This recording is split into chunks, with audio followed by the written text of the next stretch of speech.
사도 바울 선생이 로마서를 집필하고 로마에 있는 교인들에게 로마서를 전달할 때 그 당시는 서기 57년경입니다. AD 57년경인데 그 당시에 로마의 황제가 누구였냐면은 그 악명 높은 네로 치하였습니다. 자, 그런데 네로가 이제 54년 서기 54년부터 황제 주기를 하고 13년여 동안 통치를 하는데 그 처음 5년 동안은 이제 굉장히 인기남이었어요. 정치를 잘하고 그리고 또 이제 그 백성들의 니드를 빨리빨리 파악하고 그리고 또 머리가 굉장히 똑똑했다고 합니다. 그리고 이제 예술적인 그러한 감성이 풍부해서 사람들을 아주 굉장히 부드럽게 대했다고 합니다. 자, 그런데 그 원로원이라든가 또 호민관들이라든가 귀족들 중에 어린 나이에 이제 황제가 되다 보니까 네로가 못마땅했던 부분들, 그런 부분들에 대해서 조금씩 부딪히면서 이제 갈등이 생기기 시작하면서 그들과 아주 이제 그 방수 관계로 변하면서 나중에는 이제 그러한 스트레스를 여러분도 잘 알다시피 어떻게 푸느냐면은 로마 시내에 불을 질러버린다든가 그리고 또 아주 포각 정치를 하면서 그렇게 이제 폭군으로 이제 변모해버리게 됩니다. 자, 그런데 이제 지금 그 로마의 그 당시에 이제 이 로마로 사도 바울이 이제 여러 차례 이제 가고자 했었습니다. 그런데 하나님께서 정하신 뜻이 있으셨고 계획이 있으셨고 그리고 또 그 시기가 정확하게 정해져 있었습니다.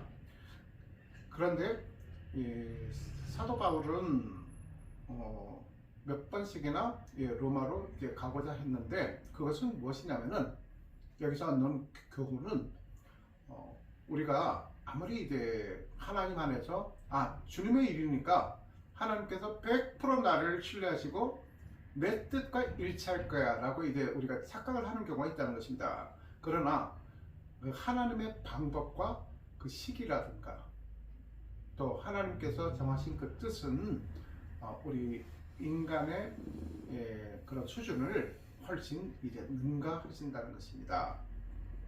자, 그래서 지금 서면으로나마 지금 로마에 있는 그 로마의 신자들에게 편지를 지금 이제 전하고 있습니다. 자, 그런데 여러분도 아시다시피 사도 바울은 에베소라든가 그리고 이제 갈라디아라든가 빌립보라든가 고린도라든가 아테네도 그렇고 그런데 이제 그쪽에 가서 그리스도의 복음을 전하기 시작합니다.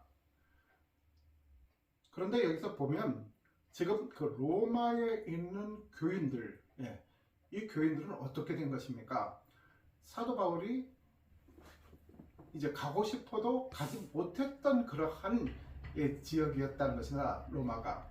그러니까 세상적으로 번영하고 세계의 중심이고 그 세계 최대의 제국의 수도인 로마의 그 번성함을 보려고 가져려고 했던 것이 아니고 그리고 미지의 세계에 대한 그런 호기심 때문에 또는 여행을 좋아해서 막상 그렇게 여행을 즐기고 싶어서 그쪽으로 들뜬 마음에 로마로 가고자 했던 것이 아니라 그리스도의 복음을 가지고서 그들에게 가서 전하고자 노력을 했었다는 것입니다.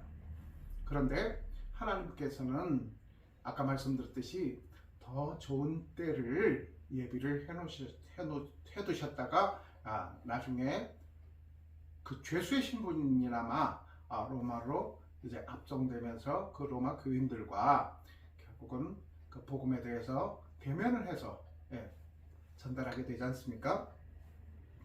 자, 그래서 지금 사도 바울의 이제 가장 큰 목표는 무엇이냐면은 그 복음에 대해서 전하는 것입니다. 그럼 그 복음이라는 것은 어떤 것인가? 복음은 헬라어로 유앙겔리온이라고 합니다. 자, 그래서 이 복음은 그리스도로 말미암아 이 죄인 되었던 우리가 그리스도의 십자가의 보혈의 은혜로 말미암아 이제 죄인에서 이제 의인화되고 그래서 이제 구원을 얻는다 라는 그런 내용이 바로 이제 복음이 아니겠습니까? 그런데 그 당시에는 이제 세상에 이 두 가지가 존재하는 그런 이 두 부류로 존재하는 그 복음의 종류가 있었다는 것입니다. 그러니까 하나는 무엇이냐면은 유대인들이 목숨과 같이 그렇게 그 신봉하고 이를 지키고자 그렇게 애를 쓰는 율법, 그 율법주의에 빠져 있는 그 유대인들이 신봉하는 율법이 복음이라고 착각을 하고 있었고, 그러니까 쉽게 말해서 율법을 잘 지키면 구원을 얻는다라고 이렇게 그런 가르침을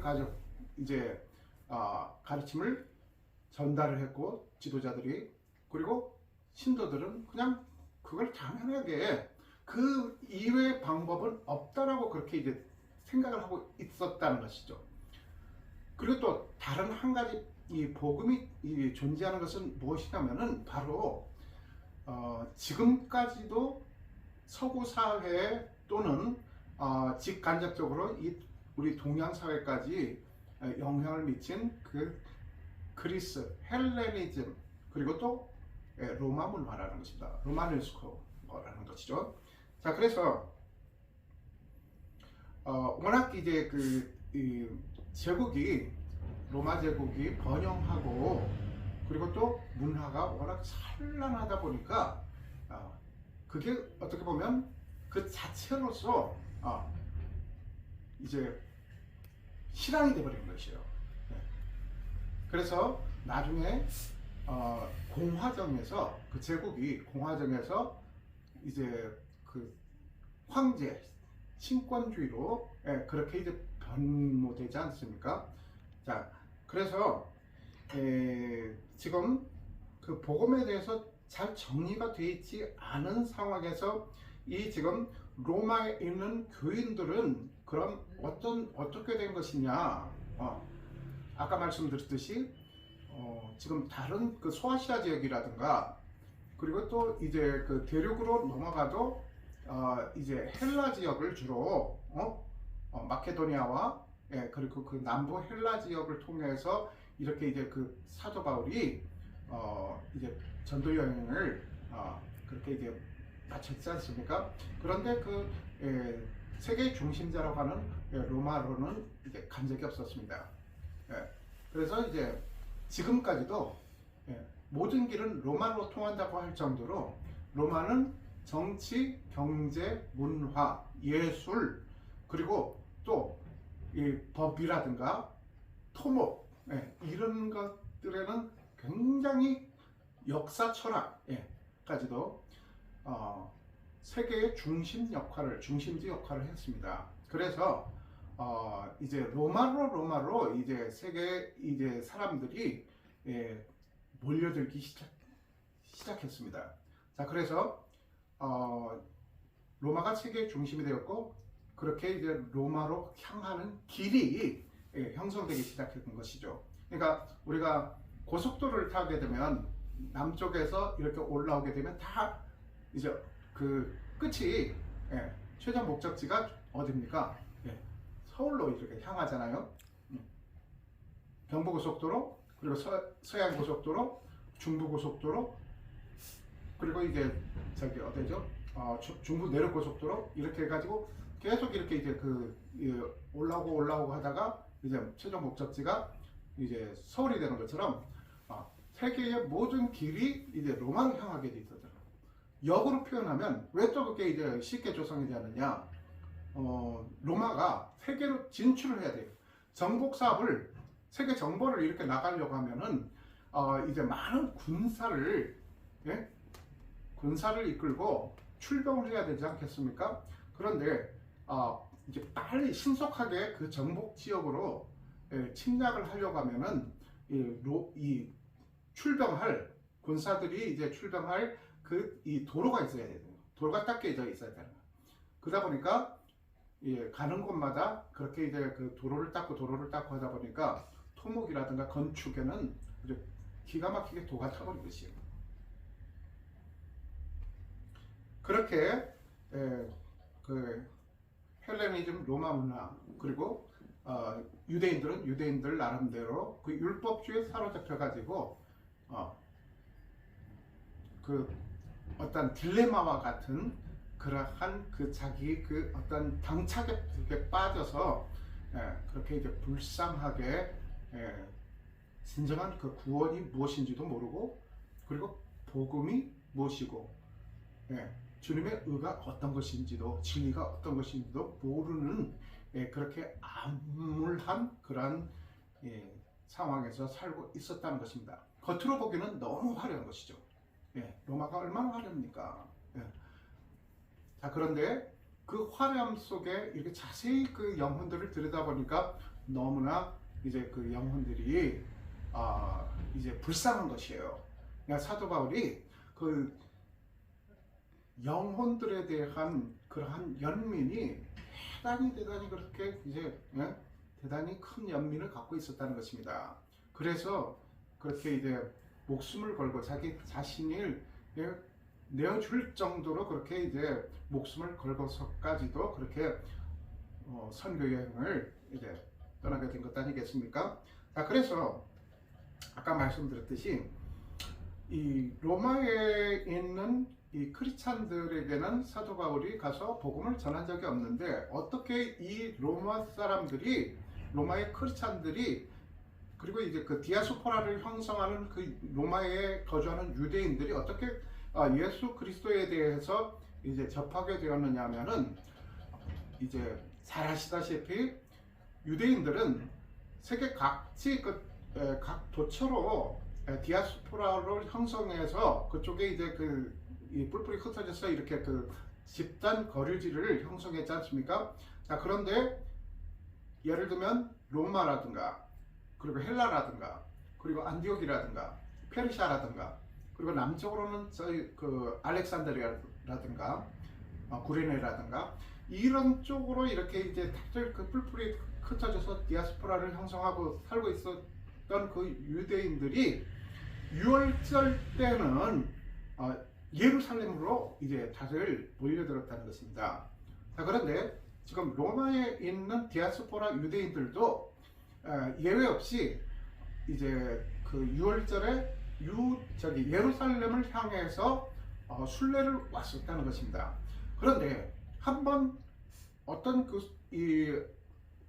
어떤 기회에 이제 그 유월절 행사를 치르기 위해서 예루살렘에 왔는데 굉장히 충격적인 그런 사건을 목격하게 됩니다. 그것은 바로 무엇이냐? 예수 그리스도라는 젊은 청년이 자기들이 볼 때 평범하게 봤죠. 그 당시까지만 해도 십자가에 못 박혀서 장사를 치르는 그런 사건을 목격하게 됩니다.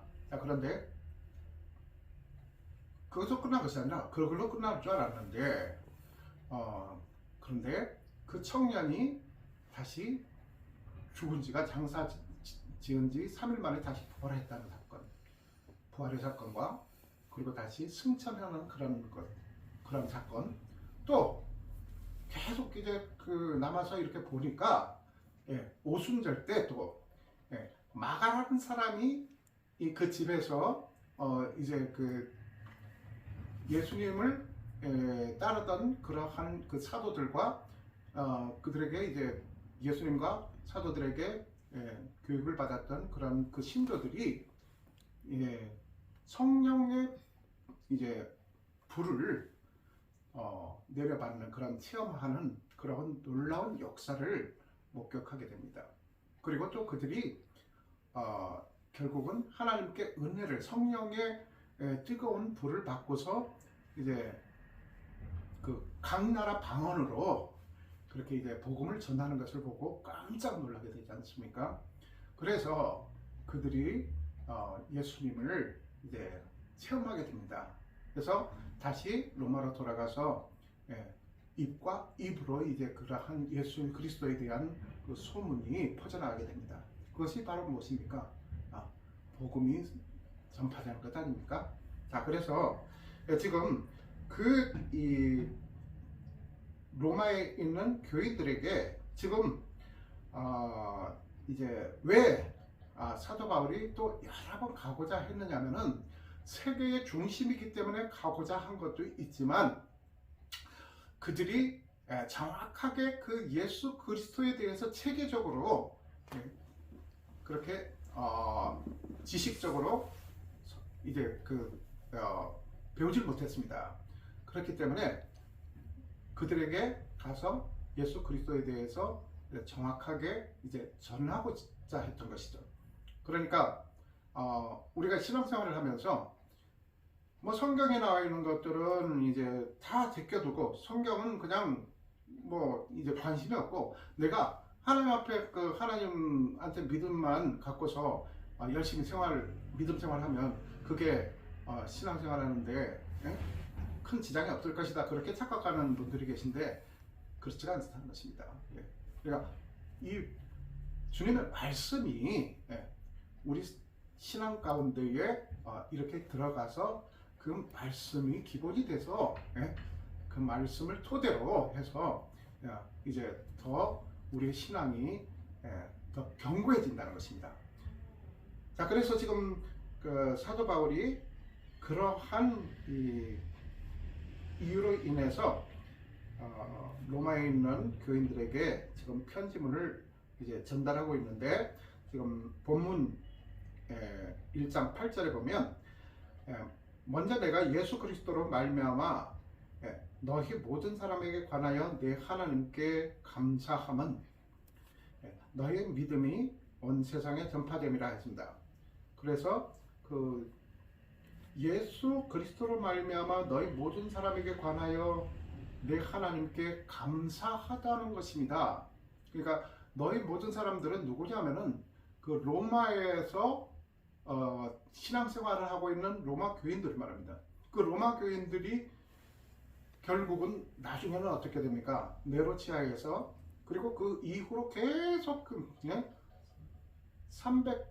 300년 이상을 그렇게 핍박받고 그렇게 이제 또 예수님을 믿는다는 그 이유만으로 크리스찬이라는 이유만으로 그렇게 이제 잔혹하게 처형당하지 않습니까? 자, 그래서 그러한 어떻게 보면 초대교회의 그 시주들이죠. 그들에게 너희 모든 사람에 관하여, 그러니까 그 초대교회를 이제 그 형성했던, 아직까지는 교회가 이제 그 딱 번듯하게 이렇게 이제 세워진 건 아니지만 입에서 입으로 그리스도가 전달되어지고 거기서 이제 믿음으로 공동체가 이루어진 그 너희 모든 사람들을 말하는 것입니다. 그래서 하나님께 감사함은, 그러니까 사도 바울이 이제 여러 소아시아로부터 시작해서 그리고 이제 헬라, 그리고 나중에는 이제 그 로마와 또 로마에서는 나중에 이제 사도 바울이 어떤 혐의점이 입증되지 않았다 해서 이제 다시 이제 방면되지 않습니까? 그래서 이제 결국은 스페인까지 선교 여행을 이제 떠났다고 그러는데, 아무튼 여기서 이제 그 하나님께 감사하는 것은 무엇이냐면은 내가 감사한 거예요. 왜? 내가 가서 그들에게 이제 그 복음의 씨를 전파한 것도 아닌데 그들이 어떻게 보면 아까 말씀드린 대로 이제 그들 스스로 나름대로의 그 목격했던 그러한 하나님의 그러한 그 성령의 사건들을 이제 경험을 하게 되면서 이제 그리스도의 그 모임인 크리스찬 그 공동체가 형성돼서 그게 바로 교회지 않습니까? 그래서 그렇게 그런 사람들을 너희 모든 사람들에 대해서 감사하다고 했습니다. 그러니까 사도 바울이 직접 그들에게 이제 복음을 전한 건 아니지만 어쨌든 그렇게 이제 복음을 받아들이고 그들에게 또 주님을 잘 섬기는 그들에 대해서 굉장히 감사한 마음을 갖고 있었다는 것이죠.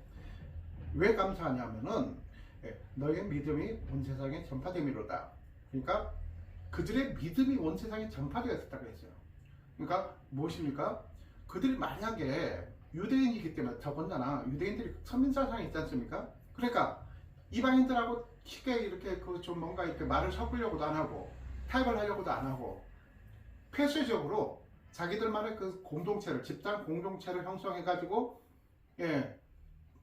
어떤 그런 이 외부하고 이렇게 소통을 하려고도 안 하는 그러한 특성을 갖고 있는 그런 이 사람들이 유대인들인데 그럼에도 불구하고 그런 유대인들임에도 불구하고 그들이 무엇입니까? 믿음을 사람들에게 보여줌으로 말미암아 많은 사람들이 감동을 받고 나도 그렇다면 나도 예수 그리스도를 믿겠다 해가지고 계속 이렇게 그 입으로 이렇게 전해지면서 소문을 타고 그렇게 이제 전파되면서 그리스도에 대해서 전파되면서 이제 그 교회가 형성이 됐지 않습니까?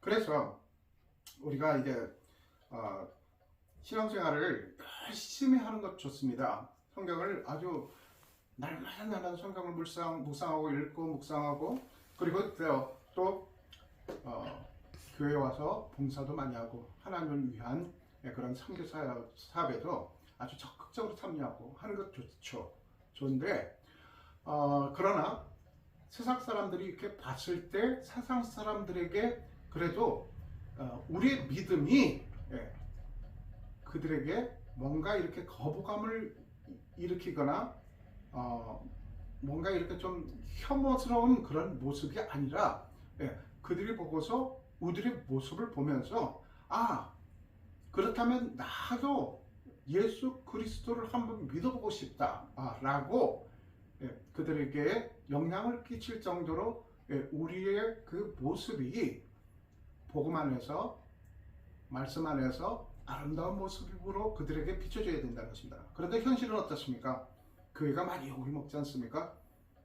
목회자들도 많이 욕을 먹고 요즘은 목회자에 대한 그러한 그 기사거리가 인터넷에 뜨면 아주 가슴이 덜컹해요. 또 어떤 목사가 또 어떤 그 기상천외 한 그런 잘못을 해가지고 또 이제 욕먹는 건가 해가지고 들어가 보면 7중 8구 정말 부정적인 그런 내용들의 기사를 읽게 됩니다. 참 그러면 가슴이 아프죠.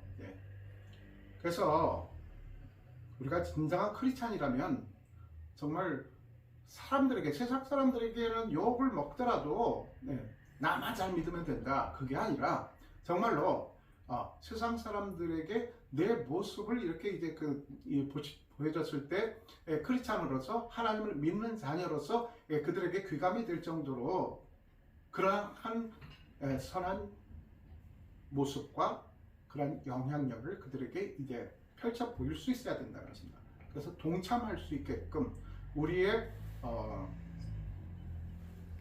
삶의 방식의 그 모습을 보면서 이제 따라올 수 있게끔 그렇게 돼야 되는데 현실은 그렇지 못하다는 것에 대해서 굉장히 가슴이 아프다는 것입니다. 자, 그런데 지금 로마 교인들은 정말로 너의 믿음이 세상에 전파됨이로다 했습니다. 이게 주님께서 원하시는 모습이라는 것이죠. 주님께서 주님이 기뻐할 모습, 그리고 사도 바울이 그렇게 감사하고 기뻐한다는 것은 주님께서 기뻐하는 모습이라는 것이죠.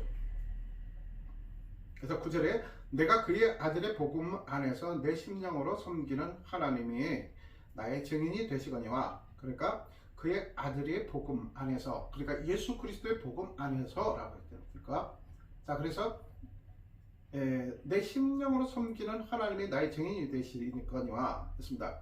자, 내 심령으로 섬기는, 그러니까 뭔가 이렇게 그 지식으로 섬기거나 아니면 내 생각으로, 내 사상으로 이제 섬기는 것이 아니라 내 심령으로 예수 그리스도를 이제 섬기는 그러한 모습이 진정한 크리스찬의 모습이라는 것입니다.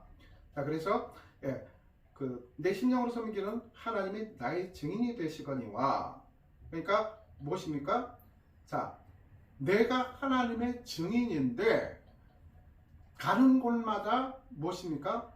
나를 이제 해하려고 해도 모함하고, 유대인들, 특히 유대 율법주의자들, 종교 지도자들이 그 사도 바울을 얼마나 힘들게 하고 그렇게 고통스럽게 하고 괴롭혔습니까?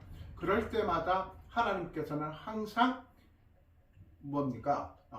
이제 그 사도 바울이 죄가 없다라는 것을 이제 증명을 시켜 주셨지 않습니까? 그래서 항상 죽을 그러한 그 모함에 그렇게 사로잡혀 있을 때도 항상 안전하게 지켜주시고, 원만하게 이렇게 이제 그 주님의 복음을 전하는데 힘쓰게끔 그렇게 해주셨다는 것입니다. 그것이 증거라는 것이에요. 그래서 증인이 되시거니와 항상 내 기도에 쉬지 않고 너희를 말하며, 자, 그러므로 말미암아서 내가 항상 내 기도에 쉬지 않고 너희를 말하며, 기도에 쉬지 않고 너희를 말한다는 것, 기도는 이제 언어가 되어야 된다는 것입니다. 그러니까 어떤 언어입니까? 하나님과의 언어, 소통의 언어가 되어야 된다는 것이죠. 그래서 그것이 말이지 않습니까? 자, 그런데 쉬지 않고 그 기도 중에 쉬지 않고 너희를 말했다 하는 것은 무엇이냐면 일면식도 없어요. 사도 바울이 이 로마에 있는 그 로마 교인들을 만나본 적도 없는, 모르는, 정판 얼굴 한번 못 본 사람들이라는 것입니다. 그런데 그들을 위해서 기도를 했다는 것입니다. 그게 쉽습니까? 우리가 그렇잖아요.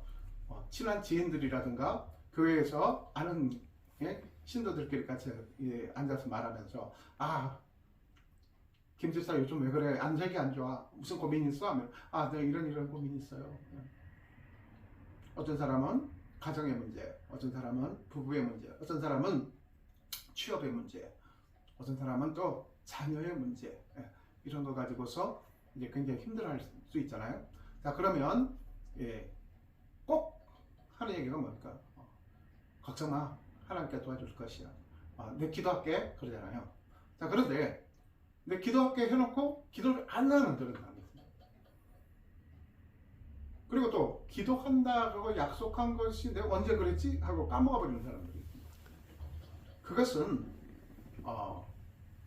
기도는 이제 우리가 하나님께 하는 것이고, 그리고 또 그 하나님과 이제 소통하는 것이죠. 자, 그런데 그 기도를 하겠다는 것은 결국은 하나님과의 약속이라는 것이에요.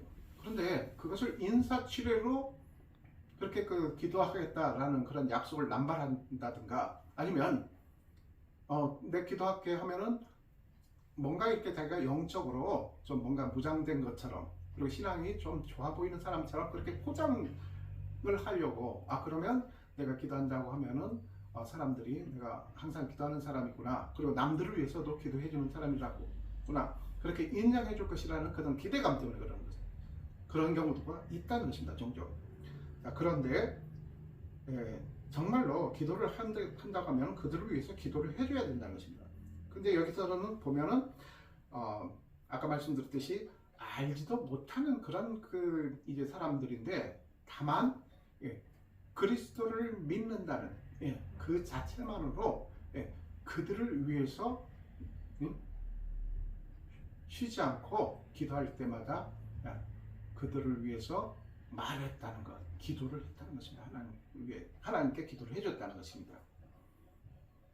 실제로 보면 어떻게 하든지 이제 하나님의 뜻 안에서 너희에게로 나아갈 좋은 길 얻기를 구하노라. 자, 이제 하나님의 뜻 안에서 아까 말씀드렸듯이 내가 아무리 원대하고 그리고 또 거창한 그런 계획을 세워요. 그리고 또 주님을 위한 그런 일이에요. 그러니까 무엇입니까? 당연히 주님을 위한 그런 일이니까 주님께서도 당연히 여기에 동의를 해주실 것이야. 그래서 그러한 그 지레짐작으로 주님의 뜻을 그렇게 강구하고 또 주님의 뜻에 대해서 그렇게 열심히 주님께 아뢰거나 또 응답받고자 하는 것이 아니라 그냥 그건 뭐 주님이 기뻐하시는 일이니까 그렇게 이제 단정을 짓고 인간적으로 그것을 결론을 내버려서 이제 그렇게 일을 추진하는 사람들이 있습니다. 그래놓고 나중에 실패하게 되면 아니 이게 뭐지? 붕 떠가지고 내가 주님을 위해서 내 나름대로는 열심히 해보고자 했는데 아니 주님이 왜 길을 막으시는 것이지? 왜 길을 안 열어주시지? 나에 대해서 관심이 없으신가? 나를 외면하시는 것인가? 서운하네? 그래서 시험에 드는 경우도 있다는 것입니다. 그런데 지금 사도 바울이 뭐라고 하고 있습니까? 하나님의 뜻 안에서 너희에게로 나갈 좋은 길 얻기를 구하노라 했습니다. 아까 말씀드렸듯이 몇 번씩이나 가고 싶었어요. 사도 바울은 인간적으로는 개인적으로는. 그러나 하나님께서는 그 때와 그 시기를 딱 이제 하나님 나름대로 정해놓으셨다는 것입니다. 그래서 이 하나님의 뜻 안에서 너희에게로 나갈 좋은 길 얻기를 구하노라. 그러니까 무엇입니까? 주님께서 뜻하신다면 내가 언제든 그렇게 주님께서 허락하신다면 당신들에게로 언제든지 달려갈 수가 있습니다 라고 말하는 것입니다. 그래서 11절에 보면 내가 너희 보기를 간절히 원하는 것은 어떤 신령한 은사를 너희에게 나눠주어 너희를 견고하게 하려 함이니 너희 보기를 간절히 원하는 것은 무엇이냐면 어떤 신령한 은사 이것은 스피리추얼 기프트라고 했습니다. 그래서 그 영적인 그 신령한 그 은사는 여기서는 기프트에 해당되는 것이에요. 자, 그래서 이 신령한 은사라는 것은 어떤 너 은사 받았어? 너 무슨 기도의 은사 받았어? 무슨 은사 받았어? 그렇게 하잖아요. 자, 그런데 그게 기프트라고 그렇게 생각할 수가 있습니다. 자, 그런데 여기서 말하는 그 신령한 은사라는 것은 주님께서 주시는 그러한 그 은사, 영적인 은사인데 그것은 무엇이냐? 주님을 바로 알게 하는 주님이 어떤 존재인지 주님께서 누구신지 그리고 또 왜 주님께서 메시아가 되시는지 그러한 모든 것들을 그 복음에 대해서 구체적으로 그렇게 전하고자 하는 것. 그래서 그 전하는 것이 신령한 은사라는 것입니다. 그 은사를 너에게 나누어 주어 너희를 견고하게 함이라. 그러니까 무엇입니까? 아까 말씀드렸듯이 믿음만 좋다고 그냥 의욕만 앞서서 그냥 밀어붙이기 식으로 그렇게 막 이 추진력 가지고서 그렇게 이제 신앙생활을 하는 사람들 있습니다. 기도 열심히 하고 봉사 열심히 하고 그러면 하나님이 기뻐하시기 때문에 나는 하나님께 맨날 칭찬만 받고 그럴 것이다. 하나님께서 날 칭찬해 줄 것이다.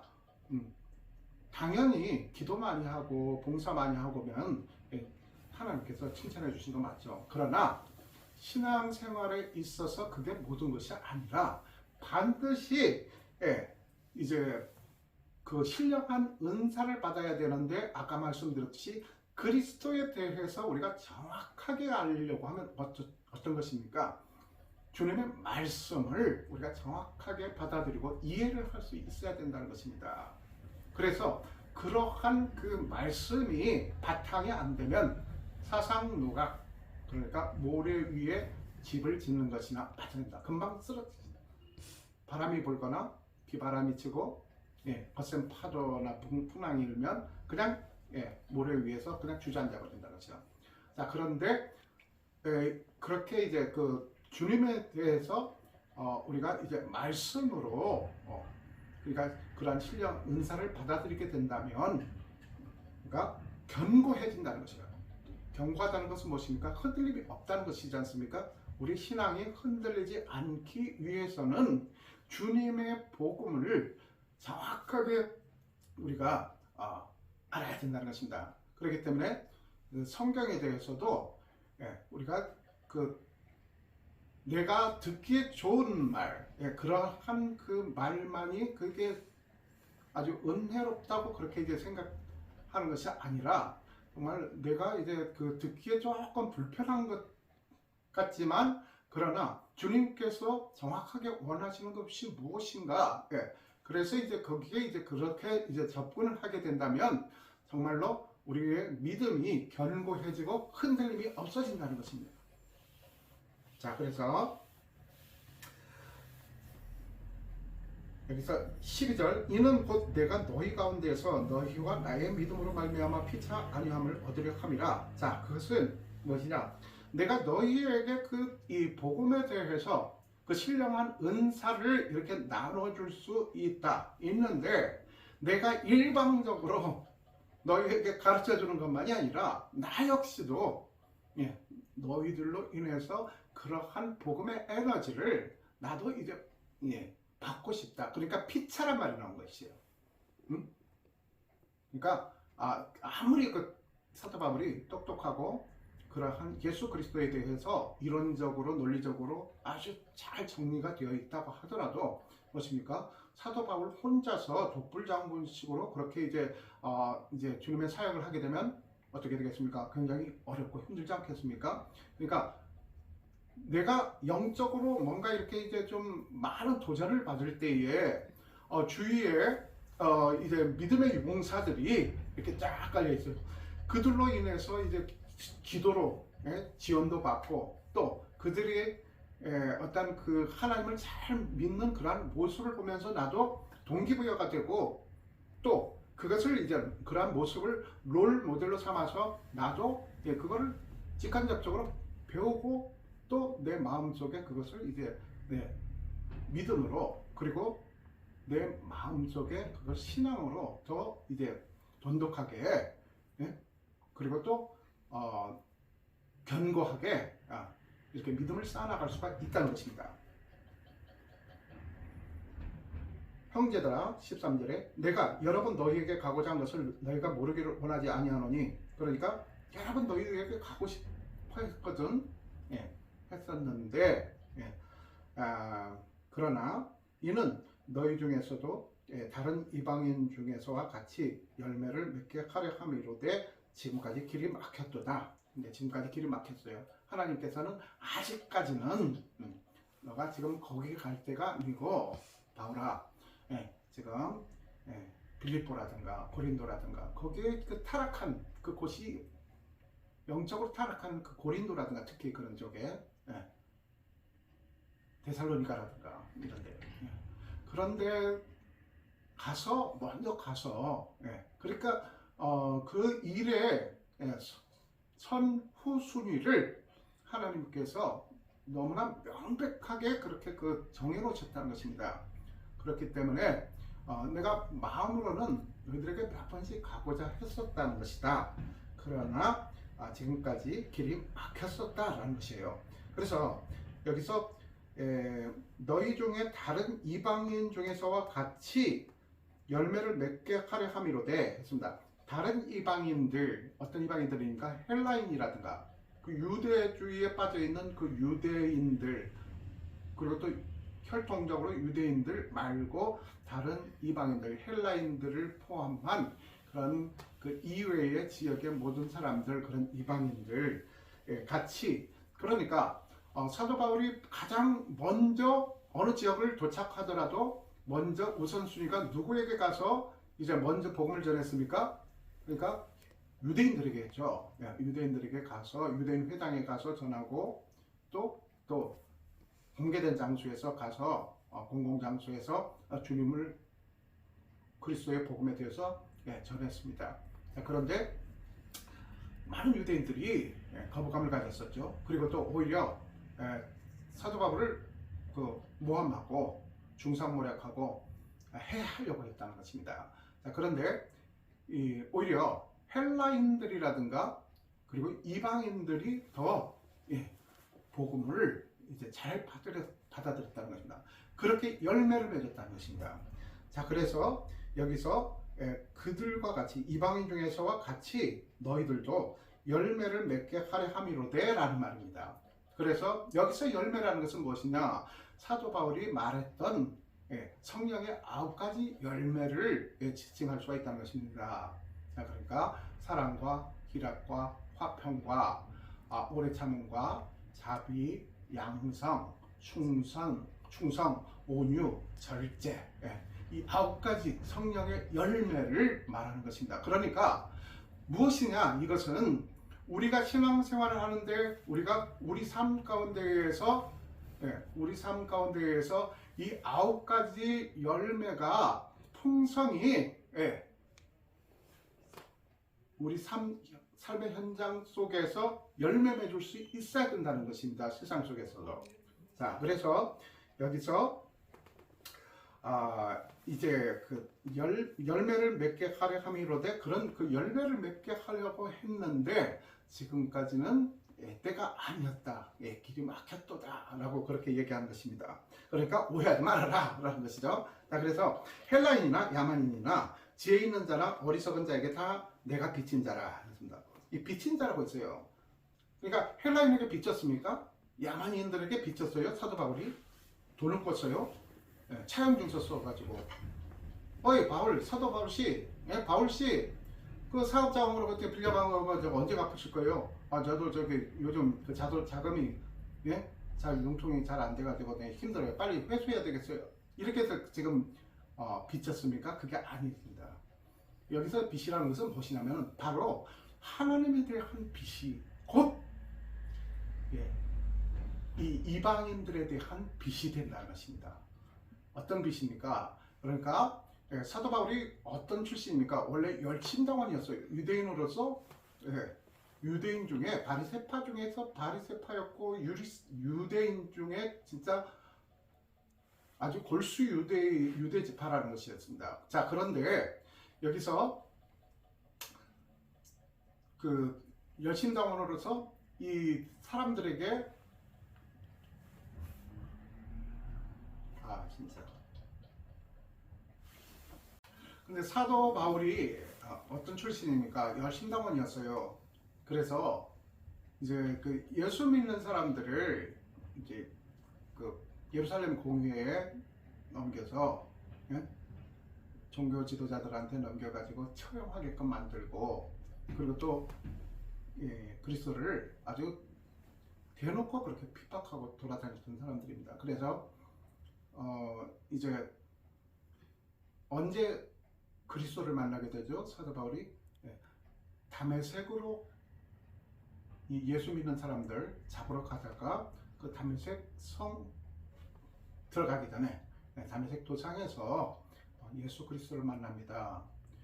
그래서 두려움에 떨던 사도 바울이 주여 당신 옵니까? 그렇게 물어보니까 나는 너가 핍박하는 예수니라 내 순이라 해서 이제 예수 그리스도의 그 모습을 보지 않습니까? 자, 그래서 그때 이제 그 사도 바울이 그 사건을 계기로 이제 180도로 그의 신앙이 율법주의자 중에 그리고 또 아주 열성당원으로서 그 예수를 핍박하는데 아주 선봉했었던 그 자리에서 180도 회심을 해서 이제 그리스도인으로 변화가 됩니다. 자, 그런데 이제 거기서 사도 바울은 아주 그렇게 이제 어떻게 보면 율법적으로나 세상법적으로라든가 인간의 상식적인 그러한 그 법규로 이제 그 봤을 때는 바로 거기서 이 사도 바울이 이 죄를 지은 것을 이렇게 감안했을 때 죽을 수도 있잖아요. 예. 원래 영적으로도 이제 구원을 못 받는 그런 입장이었지만 그 당시까지만 하더라도 다메섹 도상에 올라가는 그 순간까지만 하더라도 육적으로도 어떻게 보면 그 죄값을 치러서 당연히 죽음의 처형에 당해야 되는 그러한 이제 입장이었습니다. 그러나 그렇게 죽을 수밖에 없는 이 죄인 중에 괴수라고 했지 않습니까? 자기 자신을 사도 바울이 그 죄인 중에 괴수된 그 사도 바울을 주님께서는 용서해 주시고 살려 주시고 기회를 주셨다는 것입니다.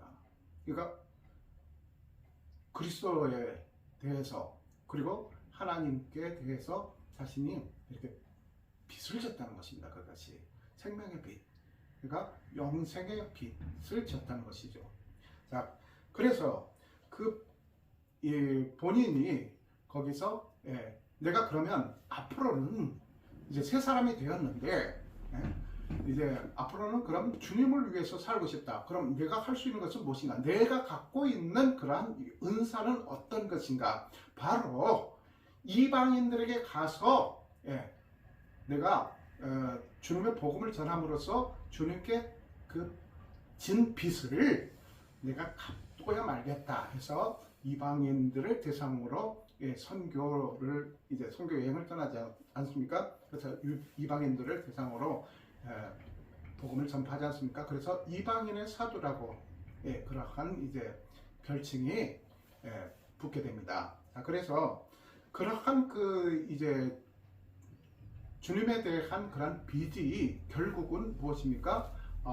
그 이방인들에게 복음을 전해야 될 그러한 빚. 그러니까 결국은 그 야만인, 그리스인들에게나 야만인에게나 그리고 모든 그 이방인들에게 내가 빚진 자로다라고 그렇게 이제 지금 고백을 하는 것입니다.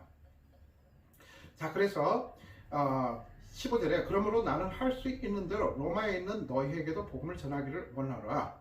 그러니까 언제가 될지 모르지만 나는 기회가 되면 할 수 있는 대로 로마에 있는 너희들에게 그 복음을 전하겠다. 아까 말씀드렸듯이 로마에 있는 이 유대인들은 이제 복음에 대해서 잘 정리가 되어 있지 않은 상태였습니다. 그냥 예수 그리스도의 그 엄청난 어마어마한 그러한 그 역사를 성령의 역사를 이제 목격함으로 말미암아서 저분이 진짜 메시아구나. 그리고 또 내가 그 율법주의에 그렇게 사로잡혀서 이제 살 것이 아니라 이제는 내가 주님을 따라야 되겠구나 라고 그렇게 이제 결심해서 살았지만 그러나 이제 정확하게 이 복음에 대해서 정리가 되어 있지는 않았다는 것입니다. 그래서 그들에게 가서 그 복음을 이제 정확하게 전해주고 싶고 그런 성령의 은사를 그들에게 또 나눠주고 싶다라는 것입니다. 자, 그래서 16절에 보면 내가 복음을 부끄러워하지 아니하노니 이 복음은 모든 믿는 자에게 구원을 주시는 하나님의 능력이 됨이라 했습니다. 자, 여기서 내가 복음을 부끄러워하지 아니하는다고 했습니다. 복음에 대해서는 나는 부끄럽지가 않다. 이 세상 사조가 어떻다고 했습니까? 그러니까 어떤 사람들은 그 복음이라는 것이 그 율법주에서 말하는 그 율법 자체가 복음이다. 율법으로만 구원받을 수 있다 라고 생각을 했고, 세상 사람들은, 세상의 현란한 화려함에 빠져 있는 사람들은 그 로마 제국이 그 자체가 정말로 이 쌓아놓는 그러한 문명을 보면 문화적으로나 모든 이 철학적으로나 이론적으로나 지식적으로 과학적으로 천문학적으로 봤을 때 인간의 그런 한계 이상을 능가하는 그러한 수준에 임했다라고 해서 그 자체가 로마 자체가 어떻게 보면 신앙이 되어버린 것이에요. 그런데 무엇입니까? 그 제국은 어떻습니까? 그런 제국은 멸망하게 되지 않습니까? 멸망하게 되면 결국은 그들이 갖고 있는 잘못된 그런 구원관이 똑같이 멸망해 버린다는 거예요. 그럼 없어져 버린다는 것이에요. 제국은 언젠가 사라지지 않습니까? 그러나 하나님의 그 복음은 영원하다는 것입니다. 그래서 그렇게 이제 그 세상의 그런 문명에 아주 우월감에 도취돼서 우월감에 사로잡혀서 살고 있는 그 사람들에게 갔을 때 그리스도를 전한다는 것은 정신병자 같고 저 친구 뭐라고 말하는 거야. 그래서 아주 조롱을 받게 될 수도 있고 굉장히 그 웃음거리로 전락할 수도 있지 않겠습니까? 그러한 수모를 이미 1차 선교여행, 2차 선교여행 때 충분히 받을 때로 받지 않았습니까? 사도 바울이. 자, 그런데도 불구하고 무엇입니까? 사도 바울은 분명하게 나는 복음을 부끄러워하지 아니한다 라고. 왜? 그리스도에 대한 확신, 복음에 대한 확신, 진리에 대한 확신, 구원에 대한 확신이 바로 이제 내 마음속에 자리 잡고 있기 때문에 그러한 그 세상 사람들이 그 주장하는, 세상에서 추구하는 그런 가치들이 나에게는 분토만도 못하다 라는 것을 세상 사람들이 인정하든 안 하든 하나님 나를 인정해 주시는데요. 그래서 그 복음을 부끄러워하지 아니한다는 것입니다. 내가 자랑할 것은 오직 그리스도밖에 없다는 것이죠. 이 복음은 모든 믿는 자에게 구원을 주시는 하나님의 능력이 됨이라 했습니다. 이것이, 이 복음이라는 것은 또 모든 믿는 자에게 구원을, 그러니까 구원은 꼭 무엇이에요? 믿음. 믿음이 있으면 구원을 받을 수 있다는 것입니다. 그래서 그렇게 모든 믿는 자에게 구원을 선물로 주시는데, 주시는 그 하나님의 능력이 어디서 나타난다? 바로 복음에서 나타나는 것입니다. 그래서 그 자체가 그 하나님의 능력이 된다는 것이고, 그리고 그 대상이, 복음을 전해야 될 대상이 아까 말씀드렸듯이 그 첫째, 먼저는 우선순위가 그 유대인들에게, 그리고 헬라인에게로다. 여기서 헬라인은 그리스 사람들만 말하는 것이 아니라, 청칭하는 것이 아니라 이방인들을 말합니다. 그러니까 유대주의, 율법주의에 빠져있는 사람들이나 아니면 그 이외의 이방 사람들이라든가 그들에게로다 라고 했습니다. 그래서 복음에는 하나님의 의가 나타나서 믿음으로 이르게 하나니, 여기서 하나님의 의가 나옵니다. 하나님의 의라는 것은 구체적으로 어떤 의냐, 우리가 그 주님 그 하나님 안에서 하나님의 그 관계가, 하나님과의 관계가 그리스도로 말미암아, 그러니까 그리스도의 그 십자가상의 그 보혈의 은혜로 말미암아 우리가 이제 그 보혈의 피로 죄를 씻게 되고 죄 사함을 받게 되고, 이제는 그 하나님과의 관계가 단절됐었는데, 그런데 이제는 그 단절됐던 관계가 해소가 되고 하나님께 그리스도로 말미암아 우리가 이제 직접적으로 갈 수가 있다는 것입니다. 그래서 하나님과의 관계가 아주 올바르게 형성된 것, 그것이 바로 의라는 것, 하나님의 의라는 것입니다. 그래서 복음에는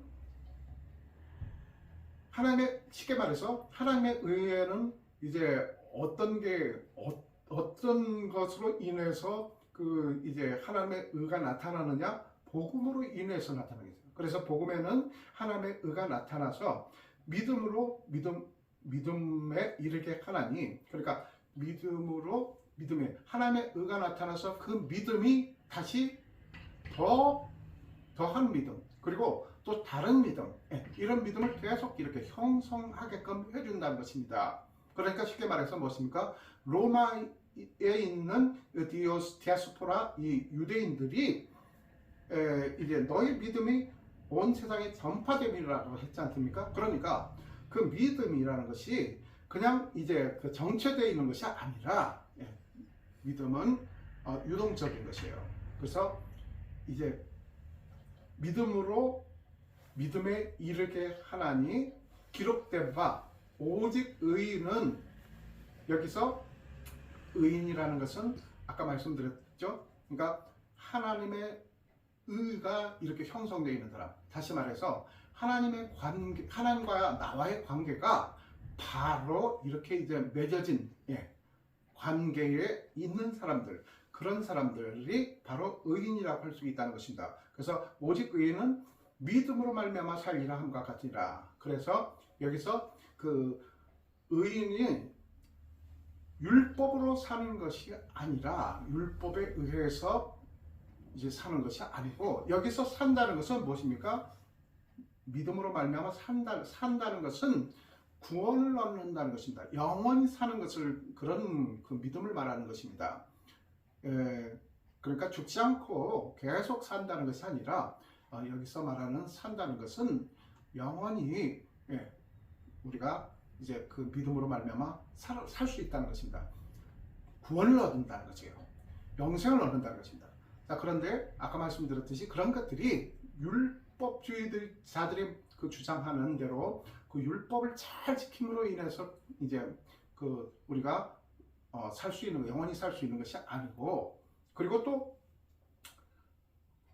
그 당시에 이제 이 마틴 루터가 종교 개혁을 일으키던 그 당시가 이제 어떤 그 상태였느냐면, 교황 레오 10세의 이제 10세가 이제 그 모든 그런 카톨릭 교회를 다스리던 그런 시기입니다. 자, 그런데 이제 그 재정적인 그런 어려움에 처하니까 어떠한 그런 편법을 그 교황이 썼느냐면은, 이제 면죄부를 팔아서, 그러니까 그 면죄부를 사게 되면은 그 면죄부를 산 사람들은 비싼 돈 주고, 그 면죄부를 산 사람들은 구원을 얻는다라고 그렇게 그 복음에 대해서 왜곡하고 하나님을 빙자해서 자기 돈벌이 수단으로 만들었다는 것입니다. 그렇게 타락할 정도로 타락했다는, 할 대로 타락했다는 것입니다. 그래서 그것을 보다 못한 그 젊은 사제, 그 당시는 사제죠. 마르틴 루터가 비텐베르크 95조에 해당하는 그 반박문을 교황청에다가 제출을 해서, 오직 의인은 면죄부로 살 수 있는 게 아니고, 그렇게 어떤 그 선행으로 살 수 있는 것도 아니고, 율법으로 살 수 있는 것은 아니고, 그것도 아니고, 오직 의인은 믿음으로 말미암아 사는 것입니다 라고 그렇게 이제 정면으로 그렇게 도전을 하게 됩니다. 그래서 결국은 이제 그게 일파만파로 이제 파장을 일으키면서 결국은 종교개혁 운동이 일어나서 이제 개신교가 탄생하는 그런 이제 계기가 되지 않습니까? 자, 그래서 우리는 그 믿음이, 쉽게 말해서 믿음이 없이는 우리가 살 수 없다는 것입니다. 이 세상을 살아가기도 힘들지만, 어렵고 그렇지만 믿음이 없으면 우리는 구원을 선물로 받을 수가 없다는 것입니다. 그러니까 믿음이 있어야 그리스도가 내 삶의 주인이시고, 그리고 또 우리의 죄를 위해서 인자로 오셔서 십자가상에서 보혈을 흘리심으로 말미암아, 그 피로 말미암아 우리가 죄인 된 자리에서 이제는 변화가 돼서 의인으로 이제 인정을 받게 되고, 결국은 그러한 이제 그리스도의 은혜에 대한 믿음이 있어야 그 믿음으로 우리가 영원히 살 수 있다는 것입니다. 이러한 오늘 장황하게 그 복음과 그리고 그리스도와 또 믿음에 대해서, 그리고 하나님의 의에 대해서 우리가 말씀을 나눴는데, 이 말씀을 잘 묵상하면서 한 주간 동안 이 말씀을 붙들고 이 말씀대로 살아가게 해 주십시오. 라고 주님께 늘 그 신령한 은혜로 또 말을 하는, 그러니까 말을 한다는 것은 아까 이제 쉬지 않고 너희를 위해서 말한다고, 하나님께 말한다고 이제 그 사도 바울이 말했지 않습니까? 그러니까 우리가 말하는 그 언어가 곧 기도입니다. 그래서 하나님께 우리가 그 기도하는 것이 곧 말이고, 그렇게 부탁하는 것도 결국은 말이지 않습니까? 그렇게 하나님께 기도의 말로 이 말씀대로, 주신 말씀대로 내가 살기를 원하나이다라고 믿음의 고백을 하시고, 그리고 이 말씀으로 이 세상에 속해서 사는 동안에도 승리할 수 있도록 주님의 권능을 주십시오. 저에게 허락해 주시오라고 고백하면서 주님의 은혜로 승리하시는 저와 여러분의 삶이 되시기를 주님의 이름으로 축복합니다.